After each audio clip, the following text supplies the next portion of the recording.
আসসালামু আলাইকুম ওয়া রাহমাতুল্লাহি ওয়া বারাকাতুহু। আমি মোহাম্মদ মুসাব্বিরুল ইসলাম রনক। আশা করি আল্লাহ সুবহানাহু ওয়া তাআলার রহমতে আপনারা সবাই অনেক অনেক ভালো আছেন। আজকে পবিত্র কোরআন এবং আধুনিক বিজ্ঞান এই সিরিজের ৩২ নম্বর পর্ব, এবং আপনারা আজকে এই ভিডিওর মাধ্যমে খুবই নতুন একটি বৈজ্ঞানিক তথ্য জানতে পারবেন। তো চলুন ভিডিওটি শুরু করা যাক।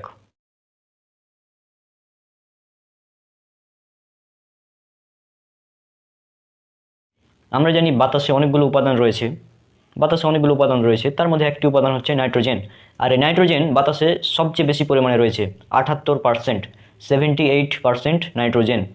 বাতাসের প্রায় 78%ই হচ্ছে নাইট্রোজেন, এবং 21% হচ্ছে অক্সিজেন, এবং কার্বন ডাইঅক্সাইড, মিথেন, আর্গন সহ অন্যান্য গ্যাস মাত্র 1%, মানে 1%-এর মধ্যে বাকিগুলো।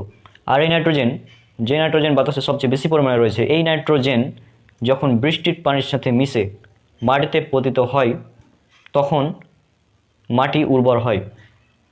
বিষয়টি যদি আপনারা ভালোভাবে বুঝতে চান তাহলে একটি বিক্রিয়া আপনাদের লক্ষ্য করতে হবে। এই বিক্রিয়াটা উল্লেখ করা আছে আমার অনার্স প্রথম বর্ষ এর উদ্ভিদ বিজ্ঞান বিভাগের অণুজীব বিজ্ঞান বইয়ের 7ম অধ্যায় ব্যাকটেরিয়া, এই অধ্যায়ের 279 পৃষ্ঠাতে।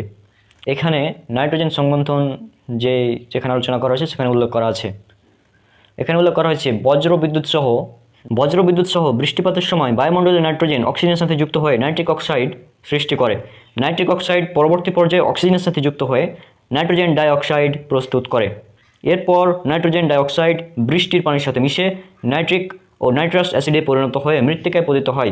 মৃত্তিকায় ক্ষারীয় মূলকের উপস্থিতিতে নাইট্রিক অ্যাসিড নাইট্রেট ও নাইট্রাইটে পরিণত হয় এবং উদ্ভিদ কর্তৃক শোষিত হয়। অর্থাৎ এই বিক্রিয়ার ফলে যে নাইট্রেট উৎপন্ন হয়, এই নাইট্রেট উদ্ভিদ খাদ্য হিসেবে গ্রহণ করে, আর এর ফলেই মাটি উর্বর হয়। অর্থাৎ মাটির উর্বরতা বৃদ্ধিতে এই নাইট্রোজেন, অর্থাৎ বাতাসের নাইট্রোজেন সাহায্য করে, এবং সেটা বৃষ্টির পানির সাথে যখন মিশে মাটিতে পতিত হয় তখনই মাটি উর্বর হয়। আর এই তথ্যটি খুবই সুন্দরভাবে পবিত্র কোরআনে আল্লাহ সুবহানাহু ওয়া তাআলা উল্লেখ করে দিয়েছেন। এটার উল্লেখ করা আছে পবিত্র কোরআনে সূরা হিজর, সূরা নম্বর 15, আয়াত নম্বর 22। এখানে আল্লাহ সুবহানাহু ওয়া তাআলা বলছেন, আর আমি বায়ুকে প্রেরণ করি উর্বরকারী রূপে, অতঃপর আমি বৃষ্টি বর্ষণ করি। অর্থাৎ আল্লাহ সুবহানাহু ওয়া তাআলা এখানে বলছেন যে আমি বায়ুকে প্রেরণ করি উর্বরকারী রূপে, অর্থাৎ বায়ু কোনো কিছুকে উর্বর করে, অর্থাৎ বায়ু মাটিকে উর্বর করে, এটা আল্লাহ সুবহানাহু ওয়া তাআলা বলে দিয়েছেন।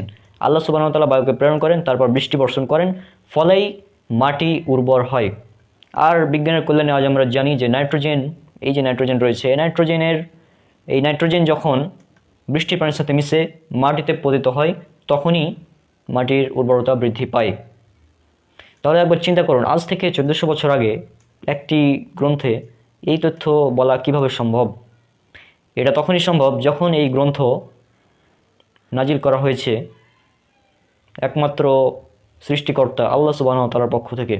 অর্থাৎ এই কোরআন যে আল্লাহর বাণী, এটা খুব সহজেই বোঝা যায়, কারণ আল্লাহ সুবহানাহু ওয়া তাআলা ছাড়া এই তথ্য 1400 বছর আগে দেওয়া কোনোভাবেই সম্ভব ছিল না। তো আশা করি আপনারা আজকে নতুন একটি বৈজ্ঞানিক তথ্য জানতে পেরেছেন।